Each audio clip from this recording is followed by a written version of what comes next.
À vrai dire, c'est un livre sur les héritages francophones en Amérique du Nord qui doivent faire voir combien la francophonie que l'on croit absente, à part quelques bons exemples ou exemples anciens aux États-Unis, cette francophonie est bien réelle et elle nous ouvre les portes de cette grande francophonie, n'est-ce pas, qui est dans le reste du monde, sur les 5 continents, celle que nous connaissons maintenant et qui s'est politiquement installée. Alors ça a été le premier souci. Et le deuxième souci, ça a été de dire aux étudiants de français, qui semblaient, je ne dirais pas manquer de motivation, mais manquer de proximité avec le français, voilà, vous avez autour de vous, dans ce pays, des francophones qui représentent vraiment toute la francophonie mondiale, et c'est eux, c'est en les fréquentant que vous pouvez essayer de renforcer votre français, mais aussi de vous sentir francophone à votre tour. Leur provenance, par ailleurs, n'a pas vraiment d'importance, sachant qu'ils se sont tous venus ici avec leur propre héritage francophone. Et en général, non seulement avec le français, mais dans les 3/4 des cas, avec aussi une autre langue maternelle auquel est venu s'ajouter le français. Pour nous, c'est ça un francophone. C'est quelqu'un qui n'est pas nécessairement de langue française, c'est quelqu'un qui n'est pas nécessairement d'ascendance française ou francophone, si je peux dire, au sens où historiquement on peut l'entendre, mais qui a réussi donc à garder ces héritages, à les faire fructifier et à les mettre au service d'une communauté beaucoup plus large. C'est le cas aux États-Unis, ce pays de la diversité qui les représente tous. En fait. Alors on peut essayer comme on le fait d'habitude, de regrouper par communauté. Et essentiellement, parmi les plus importantes et les plus visibles, il y a d'abord ce qu'on pourrait appeler les communautés historiques, essentiellement aux États-Unis, en Louisiane, c'est-à-dire ce qu'on appelle aujourd'hui les Acadiens, quelques Acadiens, cette fois-ci, dans le nord de notre État, l'État du Maine.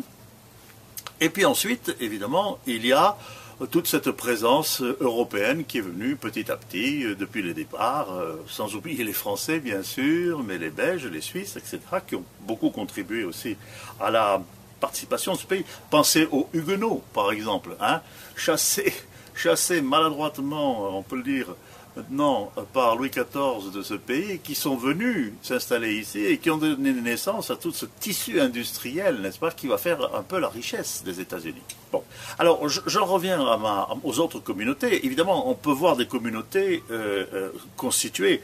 La principale, je ne vous cacherai pas, celle qui pour moi a le plus d'intérêt, c'est la communauté haïtienne.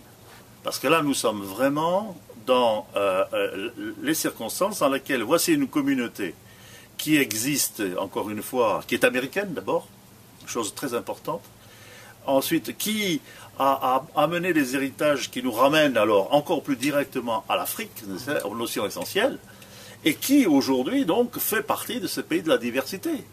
Ce sont aujourd'hui, c'est la communauté, je veux dire, francophone la plus importante des États-Unis. Bon.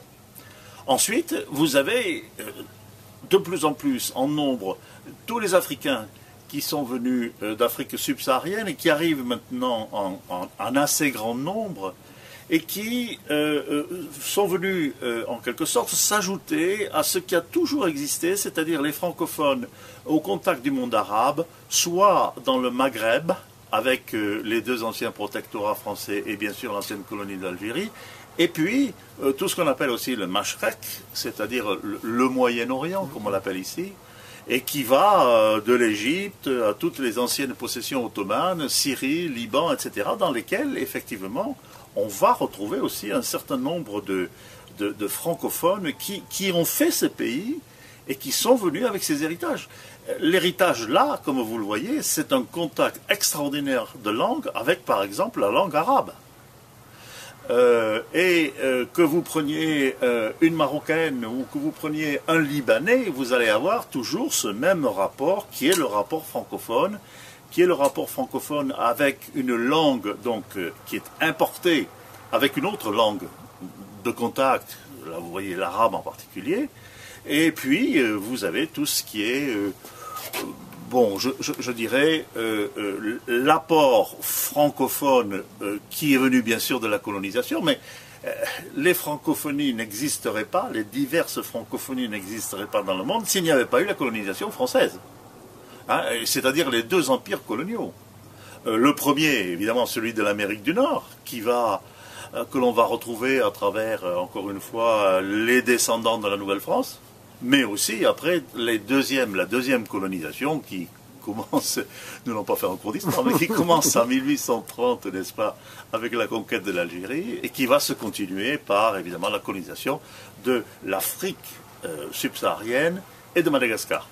Mais aussi avec leur décolonisation, parce que c'est de ça qu'il faut parler essentiellement. Ces héritages n'auraient pas été possibles sans cette colonisation, mais aussi sans les effets de la décolonisation dans ces deux parties du monde et du temps que sont les deux empires coloniaux français. Et vous n'avez pas mentionné les Vietnamiens?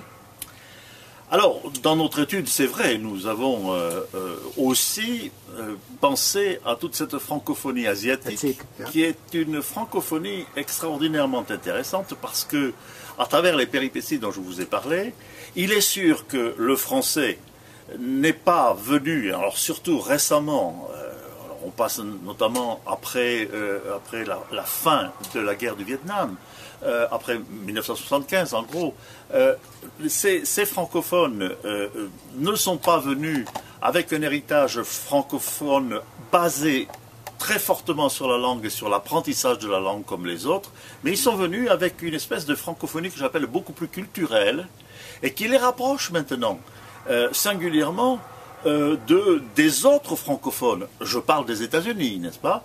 Alors c'est vrai que, par exemple, les Vietnamiens qui sont les plus nombreux, mais il y a aussi les Cambodgiens, il y a aussi les Laotiens, en particulier les Hmong qui sont venus du Haut-Laos.